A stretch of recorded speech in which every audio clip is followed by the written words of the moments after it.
clase de hoy.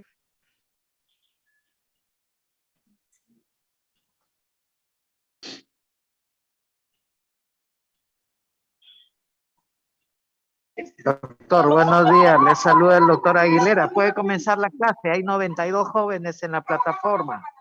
Perfecto. Ahora voy a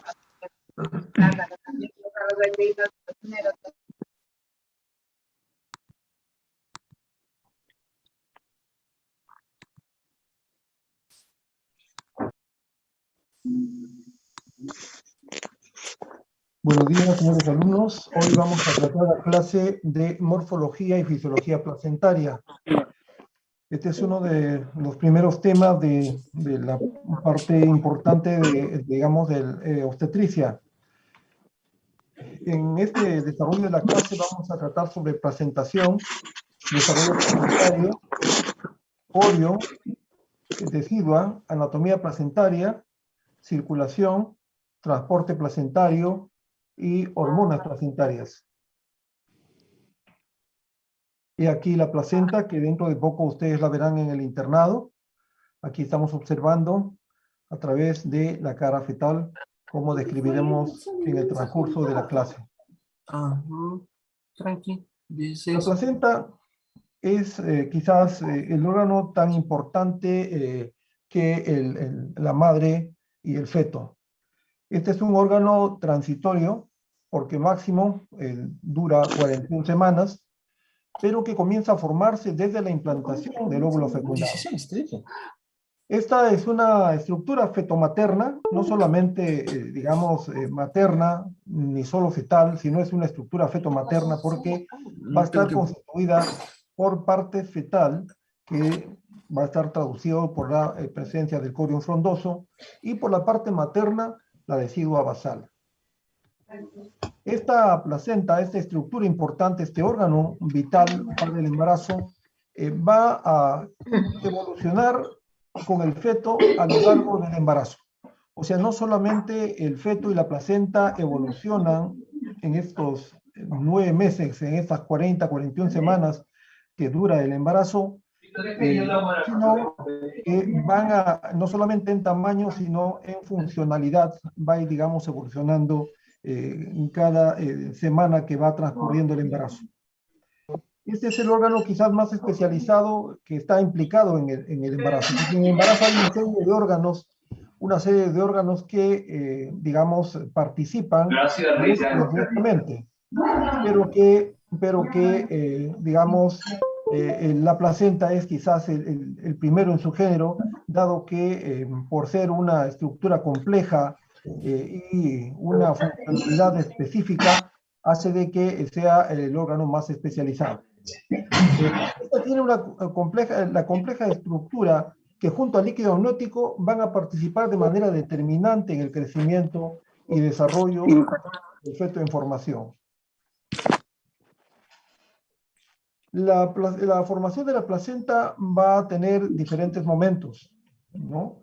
Van a haber, digamos, 3 etapas importantes previas. Proceso de formación de la placenta, va a haber un proceso de preimplantación, de implantación y de decidualización. Es importante recordar el proceso de fecundación al hablar de la placenta. Sabemos que la fecundación se va a producir en el tercio externo de la trompa o en la región de la ampolla. Este proceso de fecundación dura 24 horas aproximadamente y pasa por 3 etapas, importante recordar. 3 etapas, una que es la etapa de la corona radiada, segunda etapa zona pelúcida y tercero de fusión de pronúcleos o singamia. La etapa de la corona radiada va a estar, digamos, va a estar caracterizada por la presencia de la enzima hialuronidasa, enzima que va a permitir que digamos, el espermatozoide pueda atravesar el óvulo. La segunda etapa, la etapa de la zona pelúcida que presenta 2 reacciones, una reacción de zona o reacción cortical y una reacción acrosomal.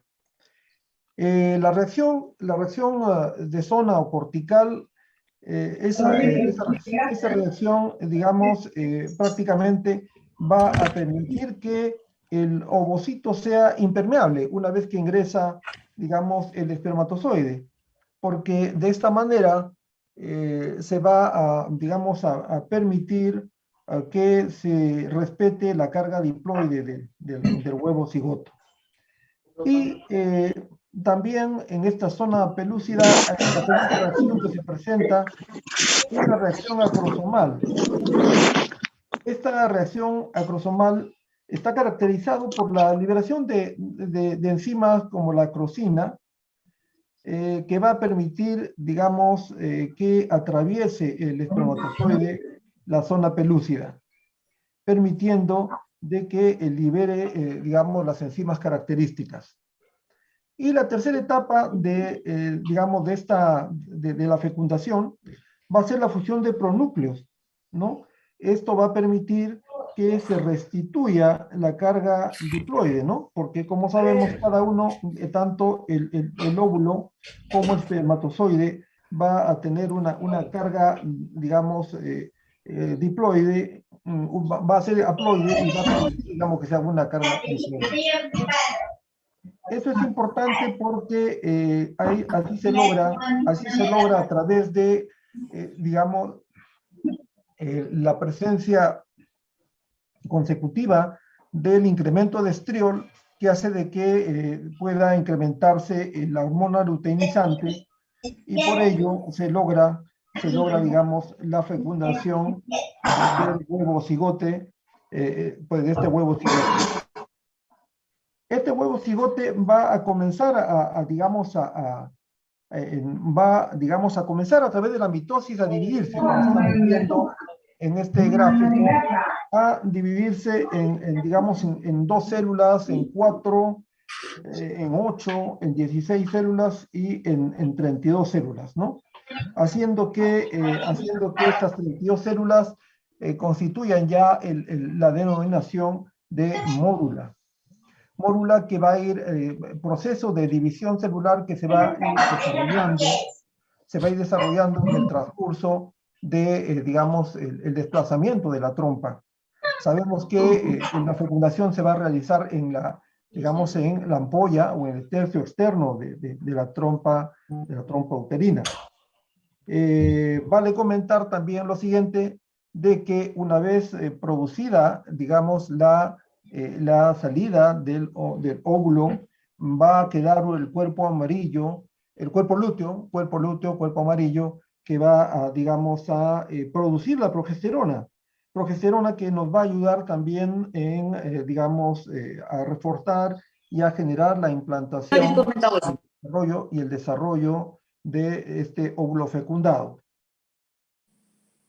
Es importante de que digamos, es importante también recordar que la mórula se va, digamos, a implantar en el estadio de blastocisto, ¿no? Que es importante. O sea, estamos viendo en la parte superior, digamos, el blastocisto, que va a permitir el blastocisto que, digamos, en ese estadio se va, digamos, a implantar en el fondo uterino, ¿no? Y recepcionado por un endometrio secretor, ¿no? Un endometrio secretor que ha sido, de alguna manera, preparado y fortalecido por la progesterona.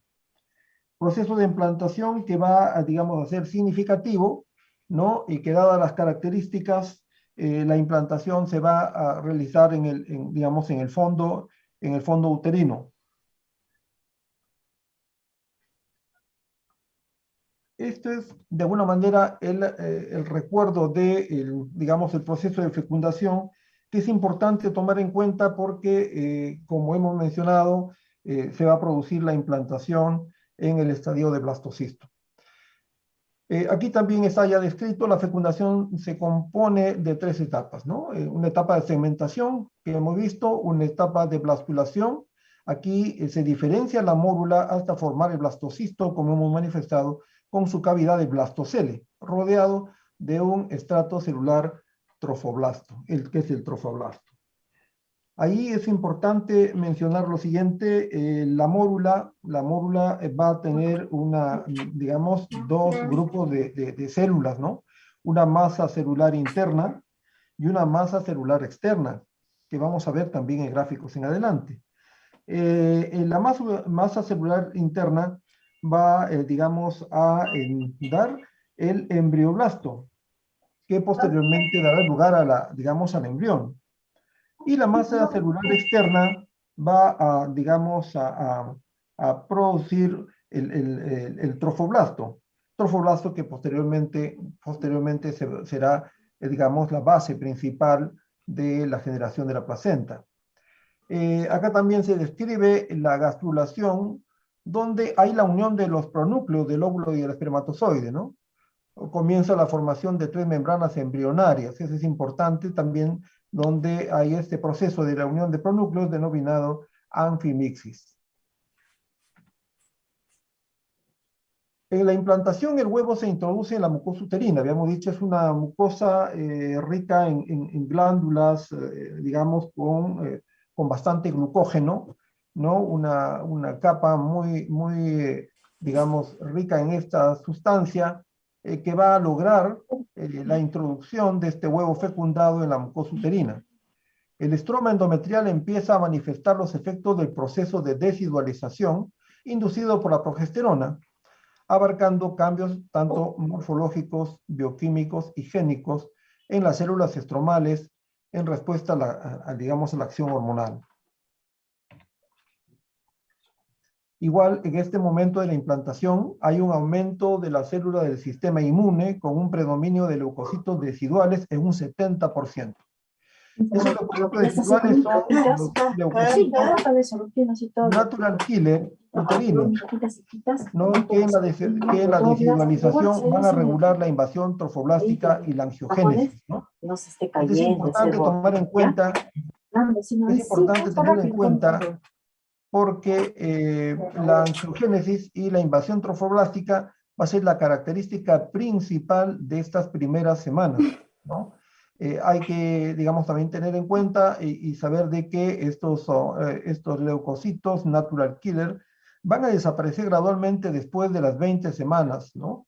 Y van a estar, digamos, ausentes en una decidua a término.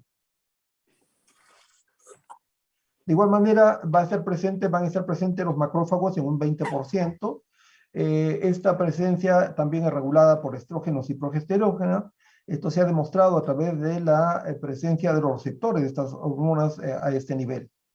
Y también los leucocitos T, ¿no? En un 10%, menos digamos, porcentaje, pero que también tienen una participación activa en este proceso de implantación y adecuación del glóbulo fecundado. La reacción decidual, esta reacción decidual al haber implantación, ¿no? Hay una reacción de dematización, hay presencia de abundantes pliegues hacia la luz uterina por la liberación de histamina, hay una participación de la histamina importante, acompañado de enriquecimiento natural, nutritivo, que favorece la penetración del huevo, ¿no? Hay una serie de acciones y mecanismos que se dan para favorecer esta penetración del huevo. Luego de la implantación o en la implantación va a haber una diferenciación trofoblástica, ¿no? La diferenciación trofoblástica se va a dividir en dos, digamos, capas, ¿no? Que es importante. Primero, habíamos dicho, recordando, la masa celular interna va a producir el embrioblasto, va a dar lugar al embrioblasto que da el embrión, y la masa celular externa va a dar lugar al trofoblasto. Esta es, digamos, la diferenciación trofoblástica que a la larga nos va a dar dos capas importantes. El citotrofoblasto, el sincitio trofoblasto y el citotrofoblasto, ¿no? La capa del sincitio trofoblasto va a producir, es importante tomar en cuenta esto porque la capa externa que da el sincitio trofoblasto va a producir la gonadotrofina coriónica humana, ¿no? Que nos va a permitir, digamos, a realizar un diagnóstico precoz del embarazo. Justamente quien es responsable de esta producción es el sincitio trofoblasto. Doctor, disculpe, ¿no hay manera que puedan apagar sus audios porque se cruza con lo que usted habla y con lo que los chicos tienen prendidos sus audios y no se puede entender bien? Disculpe. Por favor, estimados alumnos, tengan a bien apagar, digamos, sus micrófonos, o en todo caso, quienes vienen manejando la programación de la reunión, que desde la central bloqueen los audios. Gracias.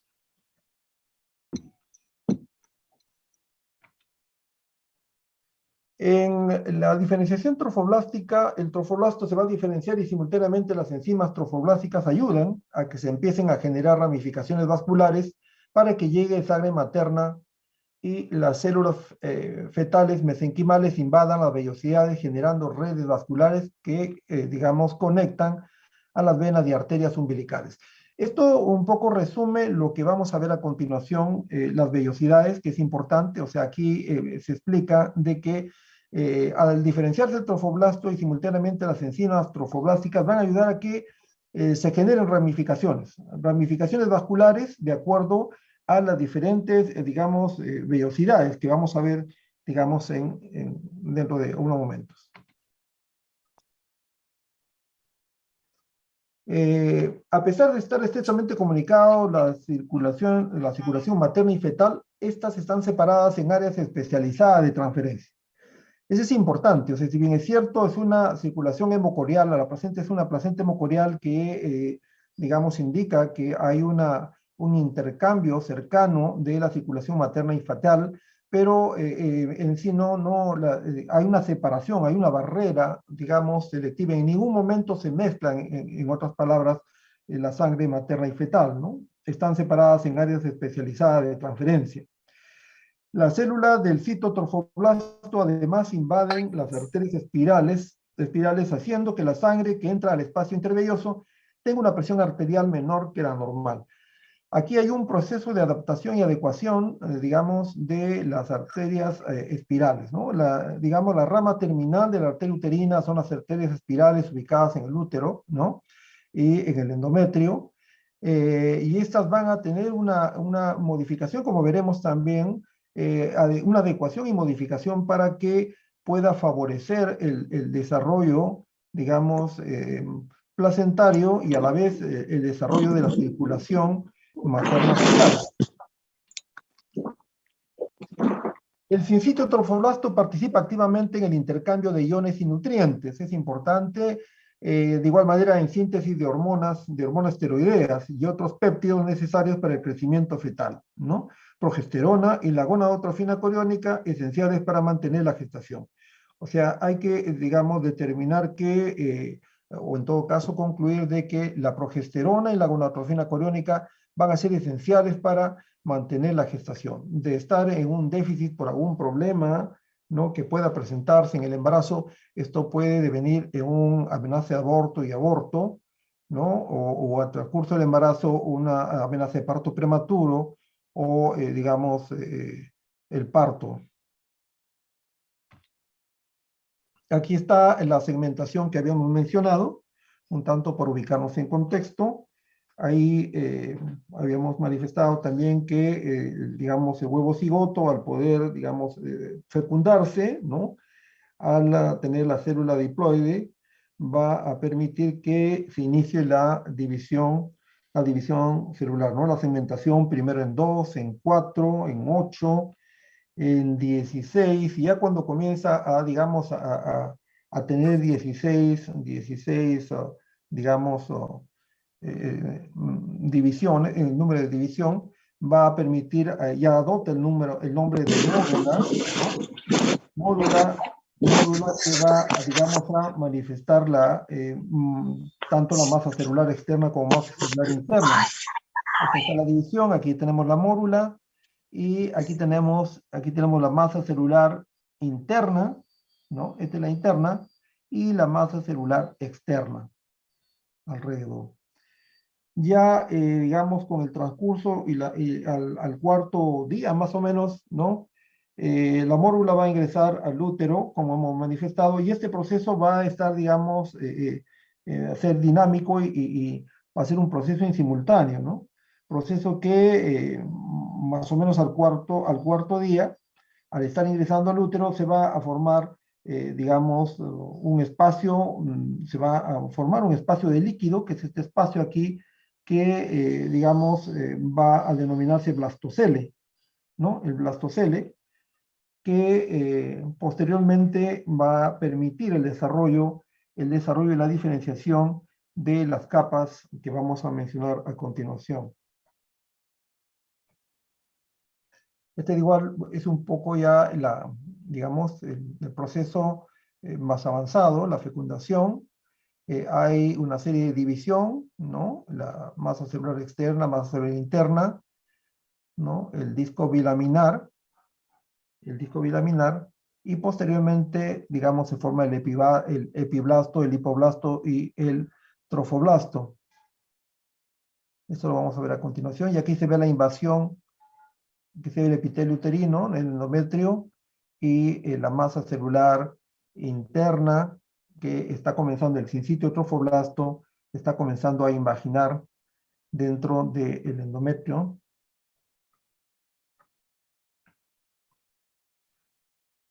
La presentación va a ser todo el proceso en sí de la formación de la placenta, ¿no? Aquí hay un dato importante. Como habíamos dicho, el trofoblasto va a dar lugar a la placenta. La placenta va a venir de una palabra griega que es torta o pastel, ¿no? Que describe y califica la forma de la placenta. Va a tener una importante, digamos, función en el intercambio de oxígeno y nutrientes fetomaterno. La placenta es de tipo hemocorial. ¿Por qué es hemocorial? Porque, digamos, hay un intercambio, digamos, de nutrientes y de oxígeno entre la sangre materna y la sangre fetal.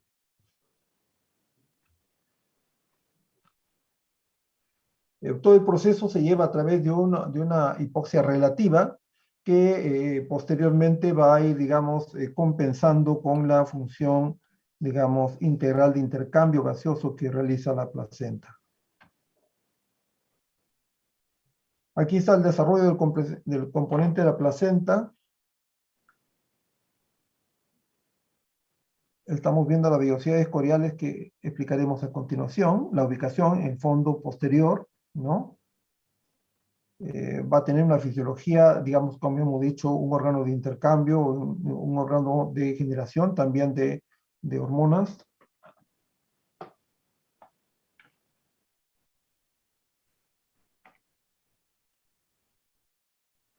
El desarrollo prevellositario que habíamos dicho antes de la aparición de las vellosidades coriales que ya vamos a ver, y la etapa prelacunar.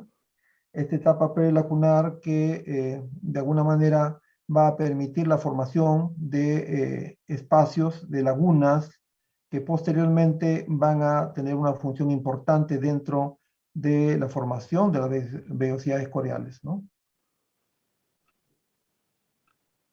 Estos son los espacios lacunares.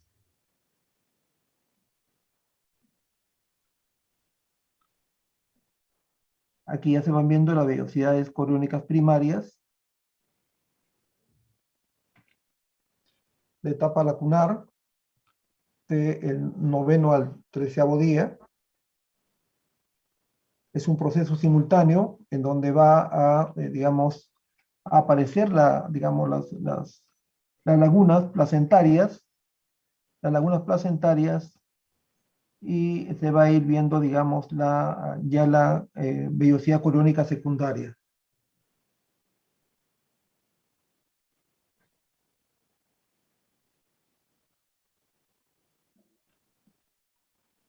Aquí tenemos el número de capas de circulación materna fetal. Tenemos el trofoblasto vellositario con el sincitio trofoblasto y citotrofoblasto, el estroma y el endotelio vascular.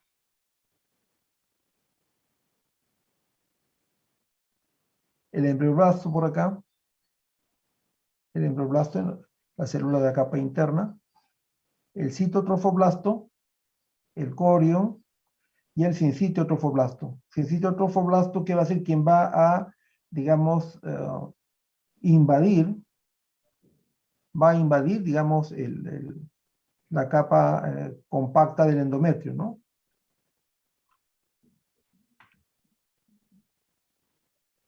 La unidad estructural de la placenta, y acá aprovechamos de explicarles las vellosidades coriales, ¿no? Van a haber, digamos, dos unidades estructurales. Uno macroscópica, que está representado por los cotiledones, que se van a ver con más claridad en la placenta, en la cara materna, ¿no? Que veremos luego.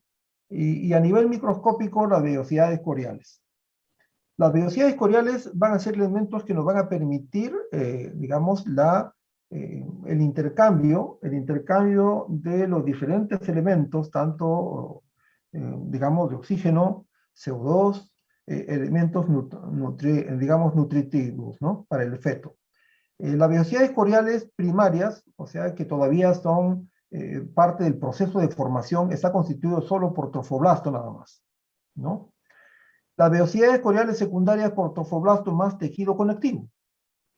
Va completándose la formación, va, digamos, ya constituyéndose en elementos preparativos para cumplir la función como la placenta, digamos, ya adecuada y madura. Aquí está a continuación la vellosidades coriales terciarias, ¿no? La vellosidad coriales terciaria va a estar conformada por trofoblasto, por tejido conectivo, y va a tener ya un eje vascular. O sea, va a tener vasos capilares fetales. O sea, vasos y capilares fetales que van a cumplir la función, digamos, de este intercambio que es vital para, digamos, el desarrollo del feto. Van a haber vellosidades coriales terciarias de primer, segundo y tercer orden, ¿no? De acuerdo a la ramificación. Esto es casi como si fuese un árbol con diferentes raíces de diferente grado y función, ¿no? Desde la, digamos, la vellosidad corial primaria, o de primer orden, quiero decir, primer orden, que son las vellosidades basales. Aquí están las vellosidades coriónicas primarias. Si se hace un corte, vamos a observar el sincitio trofoblasto y citotrofoblasto, ¿no? Entonces, solamente está constituida por trofoblasto y sus dos componentes, ¿no? Que es sincitio trofoblasto y citotrofoblasto. Estas son las vellosidades coriónicas primarias.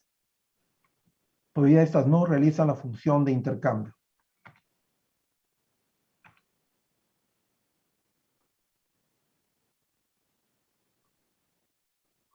Aquí el citotrofoblasto hace, digamos, la función de proliferación. Va haciendo cada vez, digamos, cumpliendo la función de proliferación.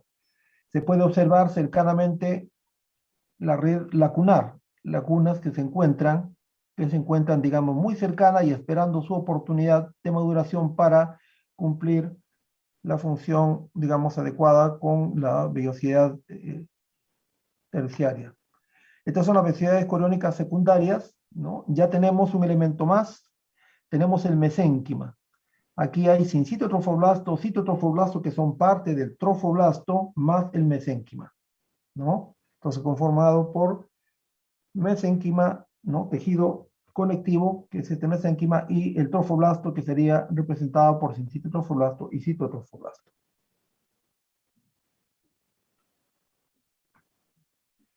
Aquí están las vellosidades terciarias, vellosidades coriónicas terciarias. Cuando en el interior de las vellosidades aparecen los vasos, ya se establece un intercambio de sangre materna fetal. Miren, aquí tenemos, ¿no? Elementos del trofoblasto, tenemos mesénquima, el tejido conectivo, y también la presencia de los vasos. Aquí sí ya se ha contactado y se ha comunicado, ¿no? Estas lacunas, ¿no? A través de la invaginación, a través de la proliferación del citotrofoblasto, y se ha conformado, digamos, estas vellosidades terciarias. Estas vellosidades van a ser elementos de intercambio, o sea, esto van a ver, digamos, en toda la extensión de la placenta, que nos van a permitir hacer digamos, un intercambio permanente de los diferentes elementos. Aquí está el corión va a ser la membrana fetal en contacto directo con la decidua, ¿no? En la superficie se forman vellosidades coriónicas. Esto va a cubrir, este corión cubren el saco coriónico, ¿no? Entonces, aquí podemos observar el corión frondoso. Aquí está la placenta, solamente ubicado en esta parte, la placenta. El resto va a tener, digamos, la decidua parietal, decidua capsular y el amnios, que son el resto de membranas que se van a formar.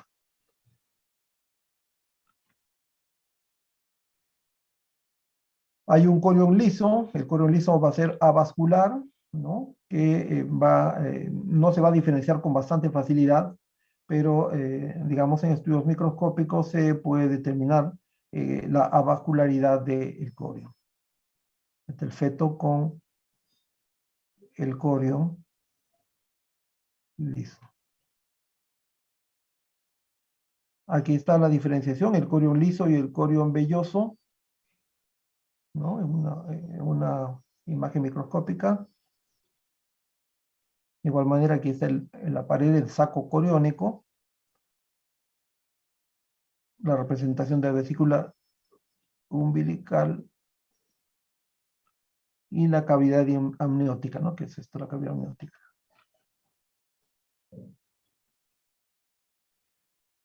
Mientras que la decidua es la capa funcional del endometrio, ¿no? La capa funcional. Va a haber una decidua basal situada en la profundidad de la zona de la implantación, la decidua basal. La decidua capsular que va a cubrir el embrión y en contacto el corión liso, decidua capsular. Decidua capsular que va a estar en contacto con el corión liso. Y la decidua parietal, esta diferencia de la decidua, ¿no? Que se encuentra próxima, aquí está, que se encuentra próxima al útero, al endometrio. Es decir, la decidua es el endometrio especializado, como se describe también, ¿no? Aquí está la anatomía de la placenta también. Vemos la anatomía de la placenta, la cara materna, y esta es la cara fetal, ¿no? Ahí tenemos de 15 a 38 cotiledones, es importante eso, de 15 a 38 cotiledones.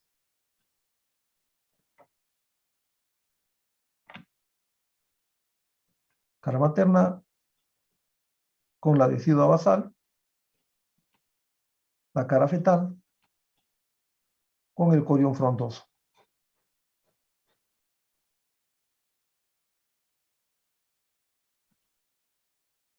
Las características de la placenta: tiene un peso aproximadamente de 500 gramos, ¿no? Es importante precisar de que el incremento del tamaño de la placenta puede ser, digamos, anormal, ¿no? Pueden haber megaplacentas que van a estar, digamos, dando la característica de la presencia de algunas patologías, ¿no? Quienes alteran y digamos, tienen una traducción en el tamaño de la placenta van a tener enfermedades como la preeclampsia, el retardo de crecimiento intrauterino, la diabetes, ¿no? Los problemas de RH negativo, ¿no? Que son problemas de incompatibilidad, van a tener, digamos, su traducción en el tamaño de la placenta. La relación con el peso fetal es de 1 a 6 o de 1 a 7. Va a tener, digamos, una relación, digamos, directa en relación a la edad gestacional hasta determinado momento. Los diámetros van a ser de 15 a 20 centímetros. El grosor de 1.5 a 2 hasta 3, en alguna bibliografía lo describen. La forma es discoidal, arriñonada, ovalada, bilobulada, multilobulada. La inserción del cordón umbilical, digamos, normalmente central, puede ser, digamos, lateral o marginal, y como ya les hemos explicado, tiene la cara materna y la cara fetal. Un poco indica el crecimiento de la placenta de acuerdo a la edad gestacional. Crecimiento y maduración, generalmente en el primer trimestre el crecimiento placentario es mayor, ¿no? Es mayor que el fetal. A las 17 semanas, los pesos de la placenta y el feto pueden equipararse, ¿no? Para el término, el peso placentario es casi la sexta parte del correspondiente, digamos, al crecimiento fetal. Las velocidades se ramifican y sus extremos terminales se tornan más numerosos y pequeños, ¿no? Como habíamos dicho, las velocidades que van a dar digamos, ¿no? el intercambio. Acá los extremos terminales digamos, van a tornarse más numerosos y pequeños, y el volumen y la notoriedad de las células del citoplazma decrece. El sincitio trofoblasto se adelgaza, los vasos fetales se hacen más visibles y discurre más cerca de la superficie, ¿no? Ese de acuerdo a cómo va ya desarrollando el feto. Desarrollo de estructura de la placenta. Este es un corte para, digamos, de alguna manera ver la estructura de la placenta. La capa de células de citotrofoblasto en contacto con la decidua basal. Este es el citotrofoblasto que va, digamos, estar presente. Aquí ya la decidua basal divide en porciones y se comienza a ir observando los cotiledones, ¿no? Se va a ir formando y apareciendo los cotiledones. Formado el sitio trofoblasto interior, el tejido conectivo, donde se localizan los vasos fetales, ¿no? Los vasos fetales van a estar ubicados en el tejido conectivo. Superficie fetal de la placenta transcurren los vasos coriónicos, ¿no? Aquí están los macrófagos placentarios, de igual manera presentes en, digamos, la estructura de la placenta. Circulación placentaria. A nivel funcional, la placenta tiene que concentrar buena cantidad de flujo sanguíneo para establecer una buena circulación uteroplacentaria. O sea, tiene que haber, digamos, buena cantidad de flujo sanguíneo. Digamos, las arterias espirales van a atravesar por un proceso de transformación de estas células espirales. Habíamos dicho que, digamos, la uterina, las ramas terminales de la arteria uterina van a ser las arterias espirales, ¿no? Esas arterias espirales van a ser diferentes en una mujer no embarazada que en una mujer embarazada. En una mujer no embarazada, las arterias espirales van a ser pequeñas. La característica de estas arterias de una mujer no embarazada va a ser de bajo flujo y alta resistencia, ¿no? Pero en la mujer embarazada tiene que haber una adecuación especial. Una adecuación, digamos, que permita de alguna manera, digamos, adoptar otro tamaño, otra forma y otra resistencia y flujo. Va a haber el proceso de remodelación vascular. Este remodelado vascular se produce gracias a que las células del trofoblasto van a invadir a la arteria espiral y a su capa muscular. La invaden de tal manera que eliminan y hacen desaparecer a la arteria, digamos, a la capa muscular. Y al no tener capa muscular, obviamente no se contrae y se empieza a dilatar para, digamos, favorecer la función de la arteria espiral, esta nueva responsabilidad que va a tener la arteria espiral. Aquí las células del trofoblasto llegan primero a la parte endometrial y luego al miometrio. O sea, la célula del trofoblasto, ¿no? El sincitio trofoblasto, habíamos dicho, hacen las que van a invadir el endometrio, y al invadir primero llegan a la parte endometrial y luego al miometrio. O sea, siguen perforando, siguen avanzando. Y al final la arteria espiral se convierte en un vaso grande, como habíamos dicho, ¿no? Adopta una nueva forma. Desaparece, digamos, la capa muscular de la arteria por la invasión, ¿no? Del trofoblasto, y va a convertirse en una arteria con alto flujo y baja resistencia. sea totalmente diferente al de una mujer no gestante. Ahora, describíamos y manifestábamos que las células del trofoblasto llegan primero a la parte endometrial y luego al miometrio, porque hay, digamos, dos momentos importantes, ¿no? La primera oleada de la placentación, acuérdense de este término, oleada de la placentación. En esta primera oleada de placentación, las células del trofoblasto dentro de su invasión llegan al endometrio. O sea, aquí ocurre a finales del primer trimestre, a las 13 semanas más o menos. ¿Ya? O sea, van invaginando, van, digamos, avanzando y van proliferando y llegan hasta digamos, hasta el endometrio. Pero ya en la segunda oleada de la placentación, las células de trofoblasto llegan al miometrio. Esto va a ocurrir entre las semanas 18 y 20, digamos, las semanas 18 y 20 del embarazo. Y eso tiene una traducción importante, toda vez que si hay alteración en esta oleada, va a haber, digamos, algún tipo de problema adicional, ¿no? Problemas característicos que son investigados estos últimos años. Es importante también mencionar que hay un factor de crecimiento que participa en este remodelado, que es el factor de crecimiento digamos, de crecimiento endotelio vascular, ¿no? Este remodelado va a tener, digamos, se va a desarrollar gracias a la presencia del factor de crecimiento de endotelio vascular. Ahora, aquí nuevamente hablamos de las oleadas, ¿no? La alteración de la oleada de la presentación produce preeclampsia, o sea, justamente las enfermedades de preeclampsia y restricción de crecimiento intrauterino están muy relacionadas y están siendo estudiadas todavía, digamos, por esta, digamos, primera y segunda oleada digamos, de la placentación, ¿no? Por lo que sinónimo de preeclampsia es insuficiencia útero-placentaria, porque no hay buena cantidad de flujo sanguíneo, ¿no? Cuando habíamos dicho la invasión va a permitir que cambie, digamos, las características de resistencia, al no, digamos, producirse esta oleada, ¿no? o ser insuficiente, no va a haber una buena, digamos, irrigación y va a haber una insuficiencia útero-placentaria, ¿no? El flujo va a estar alterado. En la preeclampsia está disminuido el factor de crecimiento endotelial y disminuye el proceso angiogénico. Hay estudios que demuestran de que en el caso de cuando en las pacientes con preeclampsia han dosado, medido este factor de crecimiento y se ha visto totalmente disminuido, digamos, este factor de crecimiento en preeclampsia, y también cuando el proceso de angiogénesis no ha sido el adecuado, ¿no? La angiogénesis, la generación de los nuevos vasos que habíamos dicho, y que van a aparecer pues en la vellosidad terciaria, vellosidad escleral terciaria, ¿no?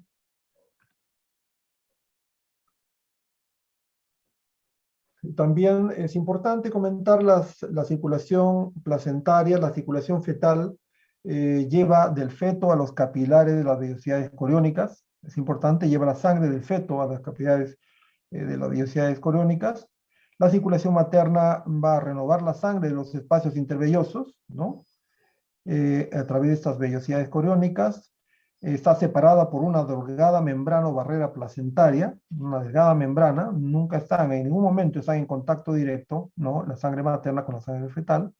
La placenta madura contiene aproximadamente 150 mililitros de sangre en los espacios intervellosos, ¿no? Y aproximadamente repone de 3 a 4 veces por minuto este volumen sanguíneo. La circulación placentaria fetal, la sangre desoxigenada, ¿no? Desoxigenada sale del feto a través de las arterias umbilicales hacia la placenta. La unión cordón umbilical y placenta, ¿no? Se ramifican, ¿no? En arterias coriónicas, se distribuyen de manera radial. Esto se va a ver también en el caso ¿no? de la placenta. Se va a observar más digamos, más característicamente o más fácilmente al observar ectoscópicamente la cara fetal de la placenta. Dentro de las vellosidades, la red capilar arteriovenosa permite que la sangre fetal llegue muy cerca a la sangre materna, ¿no? Como habíamos dicho. El plexo capilar de vellosidades capilares venosos confluyen formando venas coriónicas que se dirige al cordón umbilical, formando la vena umbilical que transporta, digamos, sangre oxigenada. Aquí la diferencia de otros vasos, ¿no? La vena va a transportar sangre arterial a diferencia de la arteria sangre venosa.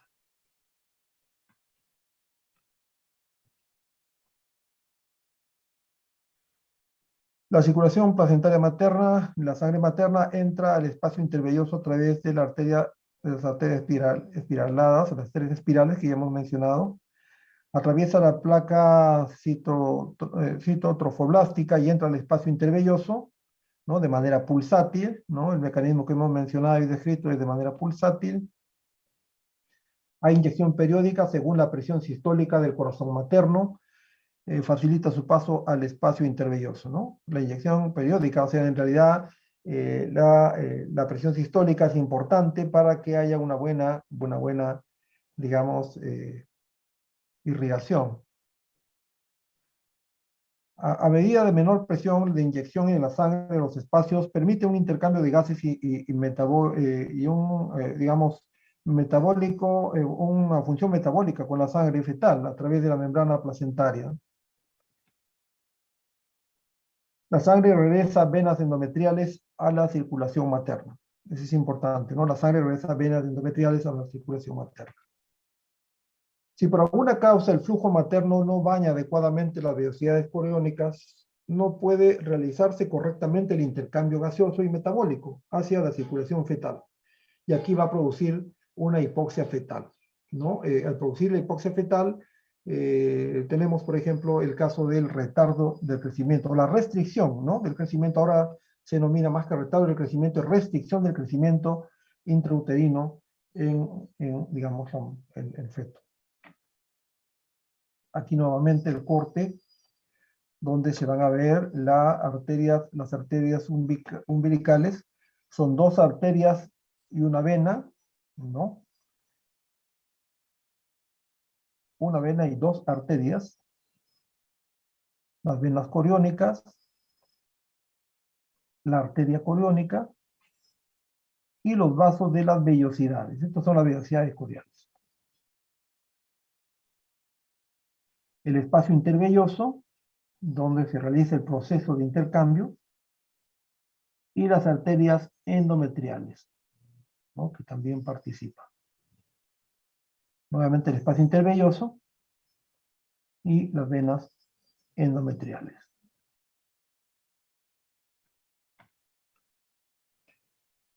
La placenta como órgano de intercambio. Definitivamente es la función representativa y simbólica de intercambio, ¿no?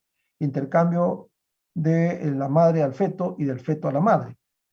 La madre que va a intercambiar al feto: oxígeno, agua, electrolitos, nutrientes, carbohidratos, aminoácidos, lípidos, hormonas, anticuerpos, vitaminas, hierro, ¿no? Drogas, sustancias tóxicas, alcohol, algunos virus, ¿no? Que van a atravesar. O sea, esto la madre va a transmitir aspectos buenos y malos, ¿no?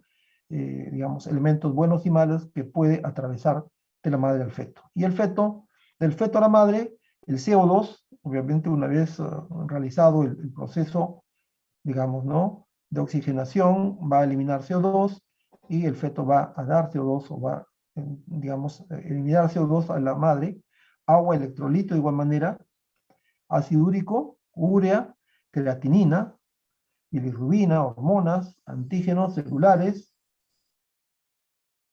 células fetales y ADN fetal, ¿no? Entonces, este intercambio es importante, digamos, ¿no? El intercambio a través de la barrera placentaria, ¿no? Participa el tejido trofoblástico y las células endoteliales fetales, ¿no?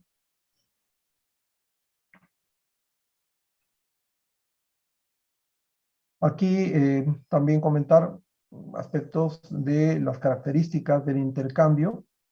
La placenta como órgano de intercambio, ¿no? La función que hemos dicho va a tener la función de alimentación, respiración y excreción. La placenta interviene como pulmón del feto. Transporte adecuado y perfusión. El oxígeno y el CO2 van a desarrollarse y transmitirse por difusión simple. La glucosa por difusión facilitada. Los aminoácidos, cationes por transporte activo. Y la inmunoglobulina G, que es la única que pasa a través de pinocitosis. Ahí están los diferentes mecanismos de transporte: difusión pasiva, difusión facilitada, transporte activo. endocitosis y exocitosis, ¿no? O pinocitosis. El trofoblasto, comportamiento fetal, comportamiento materno. En ningún momento contacto directo. Hormonas placentarias. Las hormonas placentarias son digamos, las hormonas placentarias son necesarias, ¿no?, para el establecimiento y mantenimiento del embarazo.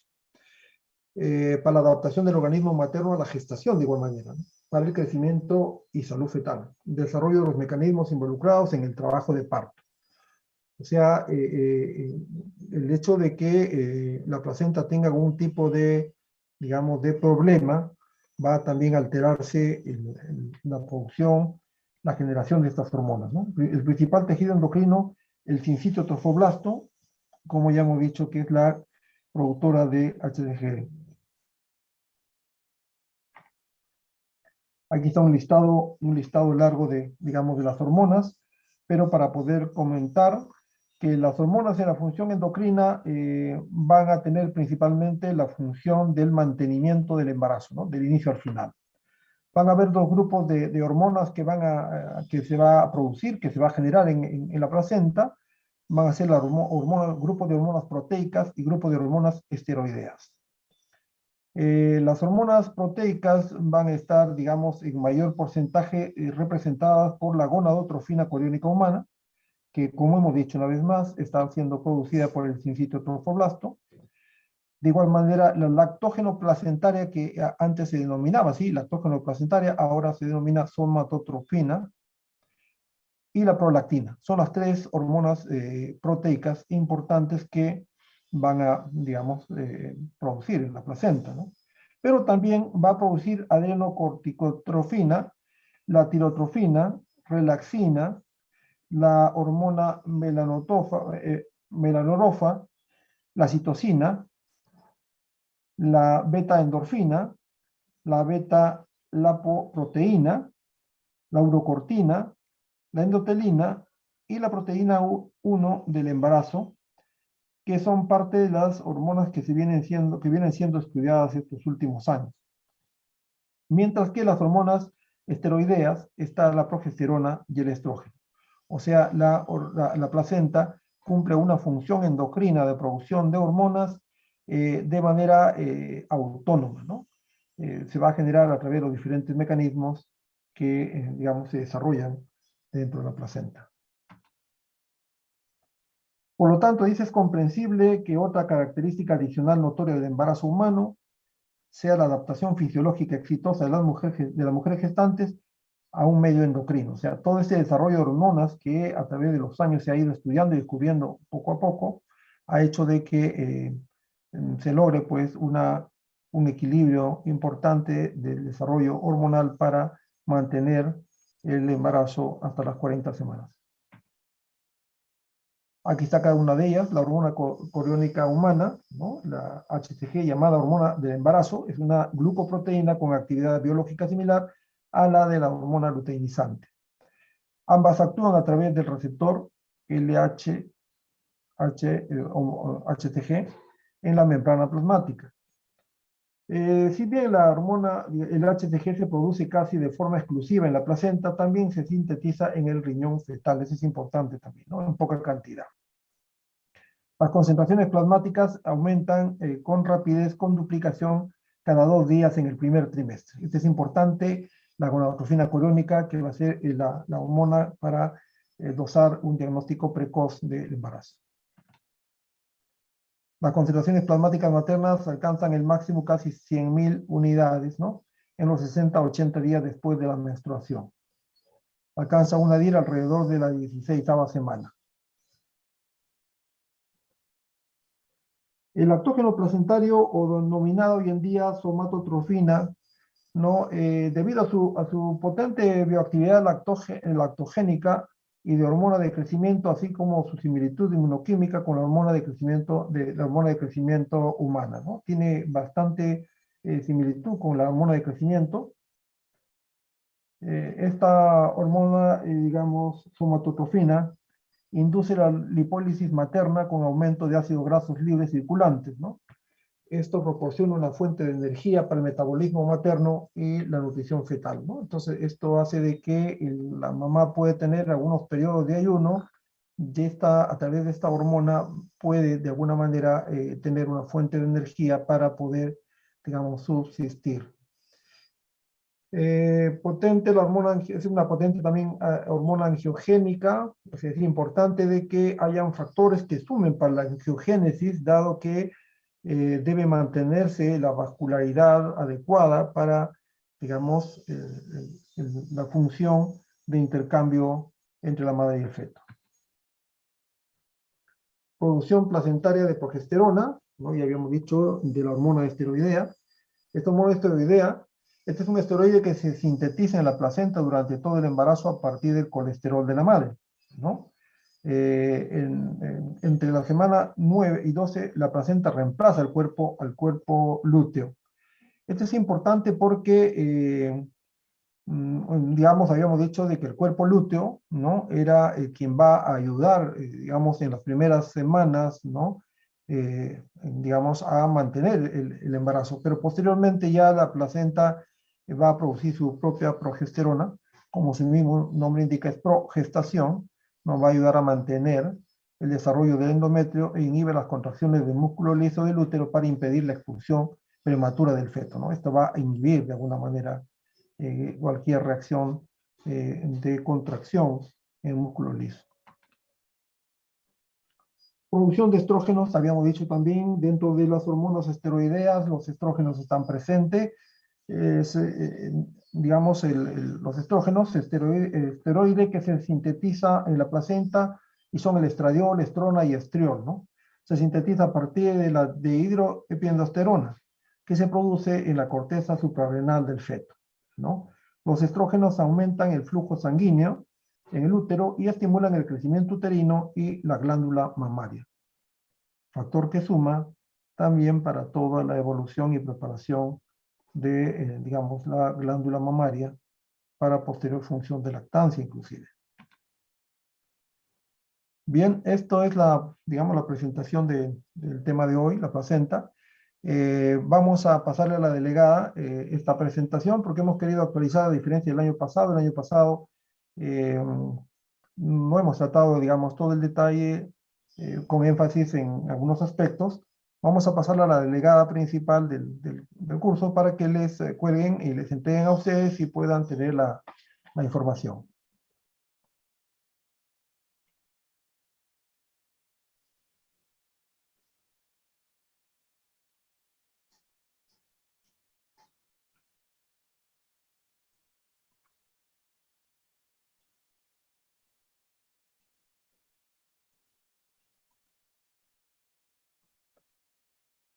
¿Habrá alguna pregunta?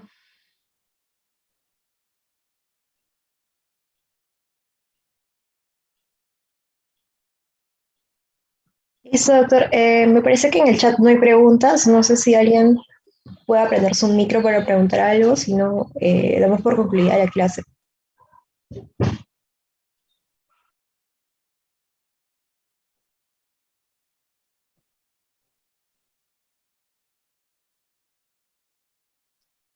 Muy bien. Gracias por su atención y estamos en comunicación. Buenos días.